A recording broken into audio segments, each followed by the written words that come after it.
2019 Toyota Avalon First Drive, a flagship split in two. Toyota's big sedan boldly goes where it never has before.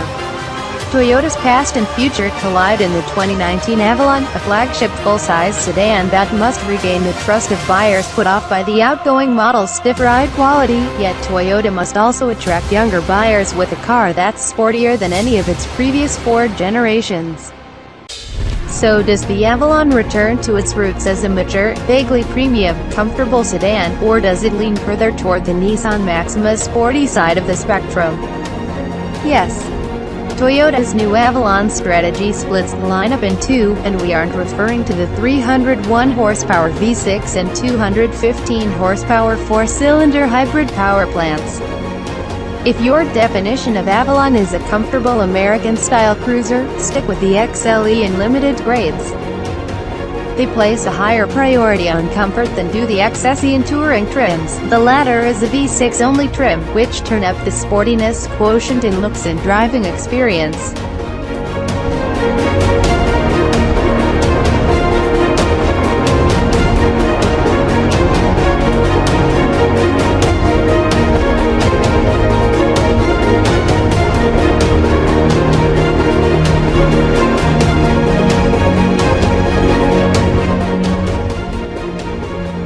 All Avalons benefit from Toyota's new TNGA platform, which helps improve handling, lowers the overall center of gravity, and reduces NVH in the cabin, Toyota claims. But before you experience any of those improvements, you'll encounter the latest application of Toyota's "I'm so angry" design language. With the XLE and Limited, the giant grille looks decent, but the sportier XSE and Touring variants wear black grille trim that doesn't break up the enormous mass of space well. The 2019 Avalon is longer, 0.6-inch, lower, 1.0-inch, and wider, 0.6-inch than its predecessor, and it rides on a wheelbase that's 2.0 inches longer. Those tweaks coalesce to subtly reshape the car's proportions, but you're more likely to notice the C-pillar sliding down at a Gentler angle than in any previous Toyota sedan. You can tell it's a Toyota, yet no one with their glasses on will mistake a Camry with an Avalon. From the bigger car's 3.2 to 3.8 extra inches of length to its rear quarter window to the central taillight reflector element visually connecting the two taillights. On the road, the Avalon feels nimble for a 195.9-inch car, but the premium-ish sedan never feels like it deserves 4 DSC badges, 4-door super-light car.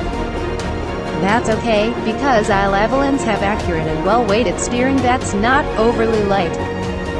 And if you stick with the XLE and Limited trims, the suspension will keep things comfortable. The same can't be said about the Touring model, which with its adaptive variable suspension and 19-inch wheels connects you to the road in a noticeably different way compared to the comfort-oriented models. On winding roads and around corners, you'll appreciate that trim's sportier tuning, not to mention the guttural sensations of the 301 horsepower Touring model's engine sound enhancer. Once you get on the highway, however, the combination of tire noise and the way some road imperfections enter the cabin makes it clear that Touring, and the XSE to some extent, are not ideal road trip cars.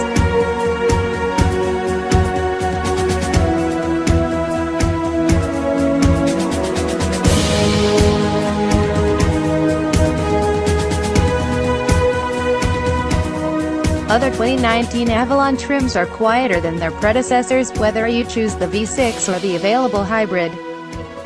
The V6 model uses an 8-speed automatic, and in our short time with the car, we didn't notice some of the minor issues we've seen with this engine and transmission combination in the Highlander, specifically, upshifting too soon to the tallest possible gear. But as with the 296 horsepower Sienna, the 301 horsepower Avalon has trouble getting all of that power to the front wheels.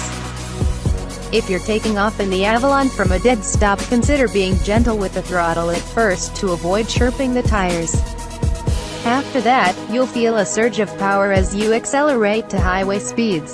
The 3.5-liter V6 feels powerful in passing situations, taking just a moment to inhale before giving you the oomph you need. What hybrid of diverse buyers might not realize is that the 215 horsepower hybrid is just as responsive with moderate throttle inputs. The weight difference between the hybrid model and the equivalent V6 is well under 100 pounds, and the trunk is the same 16.1 cubic feet. The hybrid's price premium over the V6 is now just $1,000 and will make sense for those who want an EPA-estimated 43/43 to 44 mpg city highway instead of the V6 model's 22/31 to 32 mpg. It's not just about better fuel economy, though. You'll also drive more miles between fill-ups. There's also the coolness of cruising through your neighborhood in pure EV mode. The brakes almost feel like normal, non-hybrid car brakes, too, which means coming to a smooth stop isn't the challenge it normally presents in a hybrid. Ford's hybrids still offer more engaging information displays that can make driving more fun, but that's only relevant for open-minded buyers willing to consider a mid-size sedan such as the Ford Fusion Platinum Hybrid. But in the full-size segment, the Kia Cadenza, Chrysler 300, Nissan Maxima, and Chevrolet Impala don't offer hybrid variants. A popular mid-size sedan like the Fusion or Camry won't cut it for buyers who seek something more exclusive.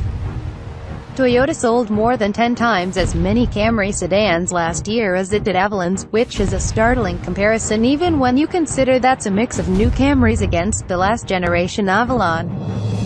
Beyond the added exterior size and updated styling, the 2019 Avalon elevates itself above the Camry with a uniquely styled and rich-feeling interior.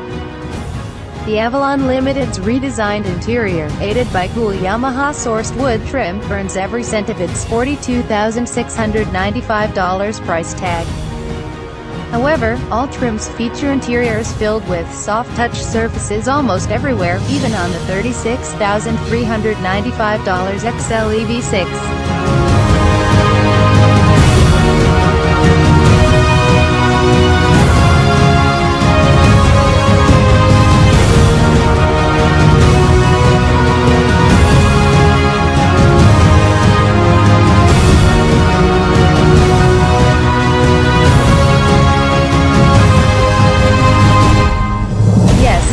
$36,395, a base price that's higher than the Avalon's non-luxury branded competition, a bit higher than two Lincoln MKZ models, and isn't much lower than the least expensive six-cylinder Buick LaCrosse.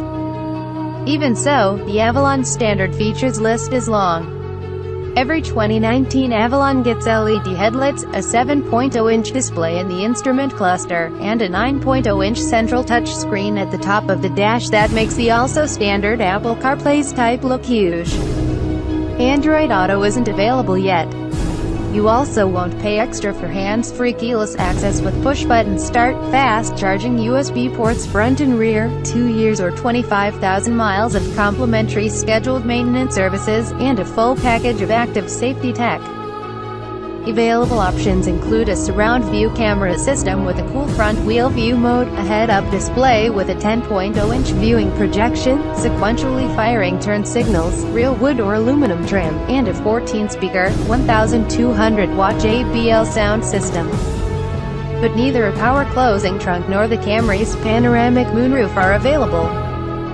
The Avalon standard safety equipment includes automatic emergency braking, the most important feature of the group, lane departure mitigation, blind spot monitoring, and rear cross-traffic alert. Rear braking is optional.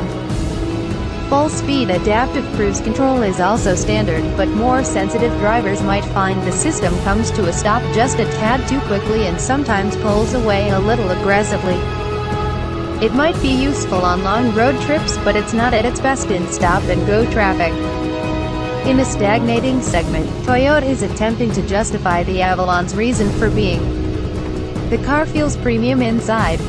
If you pick the right trim, it's comfortable, as well. Whether there are touring buyers who want a big car with a less-than-plush ride remains to be seen. It's worked for the Camry so far. Our feeling, a loaded Limited, instead of a base XLE or a sporty and loaded Touring riding on hot 19-inch wheels maximizes its advantages with a more comfortable ride, a premium interior, and a decent driving experience.